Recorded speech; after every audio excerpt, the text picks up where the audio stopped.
its military campaign against Hamas today with the heaviest airstrikes since the start of its operation 3 weeks ago.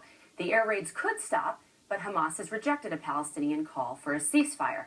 Back at home, some prominent liberals have been wading into the crisis.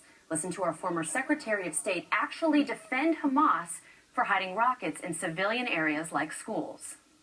The problem is, and this is something, I'm not a military planner, but Hamas puts its missiles, its rockets in civilian areas. Part of it is that Gaza is pretty small and it's very densely populated. They put their command and control of Hamas military leaders in those civilian areas. And, in case you didn't hear, Hamas is a humanitarian organization, according to Nancy Pelosi. We have to support the Palestinians and what they need.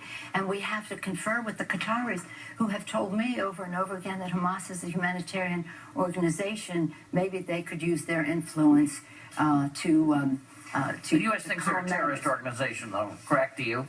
Mm-hmm. Yeah.